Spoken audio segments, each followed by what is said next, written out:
રોજ અરીસો જોઈએ છીએ અને રૂપ દર્શન કરીએ છીએ. આ 5 દિવસ દરમિયાન પારાયણના શબ્દો સાંભળી અને સ્વરૂપ દર્શન કરવું છે. રૂપ દર્શન તો દર્પણ કરાવશે, પણ સ્વરૂપ દર્શન આ કથા વાર્તા કરાવશે, શાસ્ત્રોની વાતો સંતોની વાતો કરાવશે. કેટલાક બોલે છે કે મારું મગજ કામ નથી કરતું, મારી પાસે શક્તિ નથી, હું ન કરી શકું. આપણે બધું જ કરી શકીએ એમ છીએ.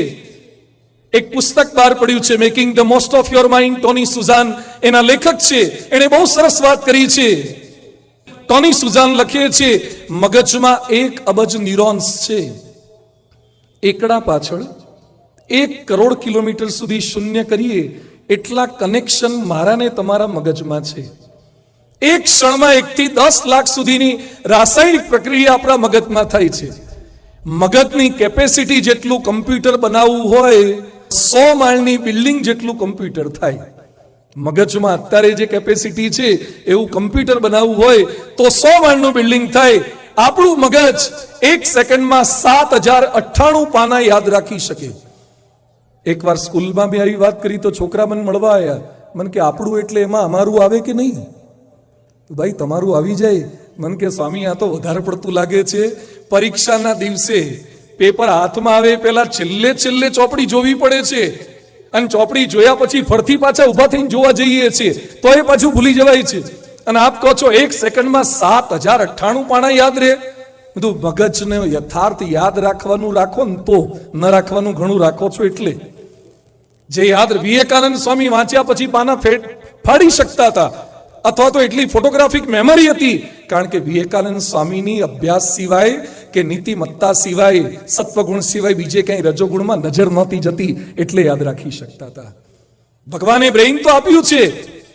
400 કિલોમીટરની સ્પીડે મગજને સંદેશો પહોંચે છે. તમારો હાથ કોઈ ગરમ તપેલીને સ્પર્શ કરે અને ત્યાંથી નર્વ સિસ્ટમ દ્વારા મગજમાં સંદેશો જાય કે છોડી દે, ગરમ છે, ન પકડી રખાય. એ જે સંદેશાની સ્પીડ છે 1 સેકન્ડના 400 કિલોમીટરની સ્પીડ છે.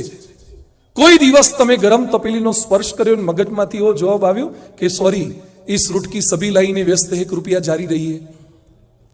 કોઈ દિવસ એંગેજ ટોન મળે?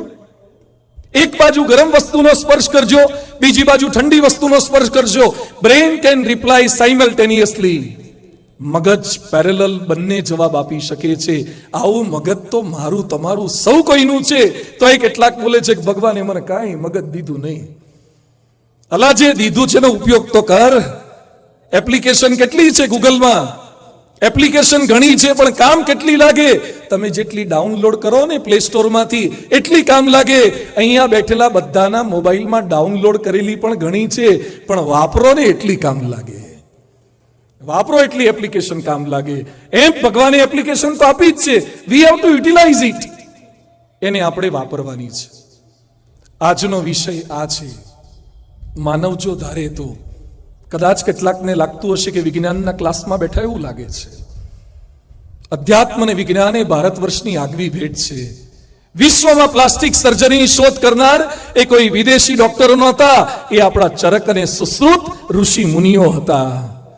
ગુરુત્વાકર્ષણની ભેટ આપનાર એ ન્યૂટન જન્મ્યો, એ પેલા આર્યભટ્ટે એ ગુરુત્વાકર્ષણનો મંત્ર અને સિદ્ધાંત આપી દીધો હતો. પ્લેનની શોધ કરનાર એ કોઈ રાઇટ બ્રધર્સ નહોતા, એ તો એને આધુનિક પ્લેન આ પ્રકારનું શોધી આપ્યું છે. પણ એની પહેલા યંત્ર સર્વસ્વમ નામનો ગ્રંથ ભારદ્વાજ મુનિએ રચી નાખ્યો હતો. ભારત વર્ષના ઋષિ મુનિની આ વિશેષતા છે, જે જ્ઞાન પણ આપી શકે અને વિજ્ઞાન પણ આપી શકે, અને વિજ્ઞાનને આધારે જ્ઞાનને શીખવી શકે, સમજાવી શકે. માનવનો ઉત્કર્ષ એટલે શારીરિક ઉત્કર્ષ, આર્થિક ઉત્કર્ષ, પારિવારિક ઉત્કર્ષ, સામાજિક ઉત્કર્ષ, માનસિક ઉત્કર્ષ, આધ્યાત્મિક ઉત્કર્ષ.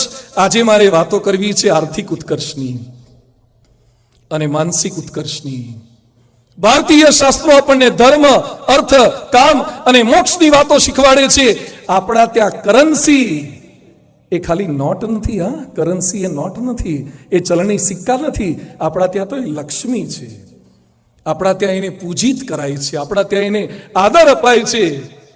એટલે આપણે એ લક્ષ્મીની પણ આજે વાતો કરવી છે. અને માણસ જ્યાં સુધી આર્થિક મજબૂત ન થાય ત્યાં સુધી ક્યાંક તમને અધ્યાત્મની વાતો એને અડશે પણ નહીં. આપણો સમાજ એ આર્થિક મજબૂત પણ થવો જોઈએ. એટલે આજે શરૂઆત એનાથી કરવી છે. ઉપનિષદોએ શીખવાડ્યું છે, કુર્વન નેવે કરવાણી જીજી વિશે શતમ સમાહા. કર્મ કરતા કરતા 100 વર્ષ સુધી જીવવું જોઈએ. આપણા ત્યાં મરી જવાની વાતો નથી, આપણા ત્યાં બેસી રહેવાની વાતો નથી, આપણા ત્યાં કર્મ કરવાની વાતો છે. માણસ ધારે કરી શકે છે. ઉંમર લાયક થવા માટે કંઈ જ ન કરવું પડે, પણ લાયક થવા માટે તો કંઈક કરવું પડે. કશું જ ન કરો ને, ઉંમર લાયક એની જાતે થઈ જવાય, પણ લાયક થવા માટે મહેનત કરવી પડે. ઘણા ઉંમર લાયક થઈ ગયા તો એ ક્યાં ગોઠવાય છે? લાયક થઈને તો માગા આવે છે, ઉંમર ના થઈ હોય તોય માગા આવે છે.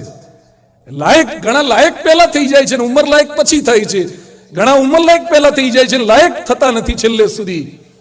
આ કથા વાર્તા ઉંમર લાયકને પણ લાયક કરવા માટેની વાતો છે. માનવ જો ધારે તો કરી શકે છે, કામ કરી શકે છે. એ કોઈ પણ ઉંમરે કરી શકે છે. હું નાનો છું, મારાથી ના થાય. અરે 5 વર્ષનો ધ્રુવ વનમાં તપશ્ચર્યા કરી શકે છે. બાળક નચિકેતા અમરાજને પણ પડકાર ફેંકી શકે છે. સત્યકામ જાબાલી 400 માંથી 1000 ગાયો કરી નાખી અને બ્રહ્મ જ્ઞાન પ્રાપ્ત કરી શકે.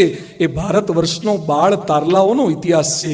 શંકરાચાર્યએ 3 વર્ષે તો કાવ્યો પુરાણો કંઠસ્થ કર્યા, 7 વર્ષે વેદ ભણી લીધા અને 16 વર્ષે તો ભાષ્ય રચી દીધા. છત્રપતિ શિવાજી 14 વર્ષે તો શિવનેરી કિલ્લો સર કરી દીધો. સરોજિની નાયડુ 16 વર્ષે 1000 પંક્તિનું કાવ્ય રચી દીધું. બંગાળનો ચંદ્રહાસ ચૌધરી 13 વર્ષે 1500 કવિતા, 12 લઘુ નવલકથા, 3 મોટી નવલકથા અને 400 વાર્તાઓ લખી દીધી. ખલીલ જીબ્રાન 15મા વર્ષે તો પ્રોફેટ લખી દીધું. માર્ટિન લ્યુથર કિંગ 21 વર્ષે ચળવળનો પ્રારંભ કરી દીધો. નેપોલિયન 25 વર્ષે ઇટાલી પર વિજય પ્રાપ્ત કરી દીધો.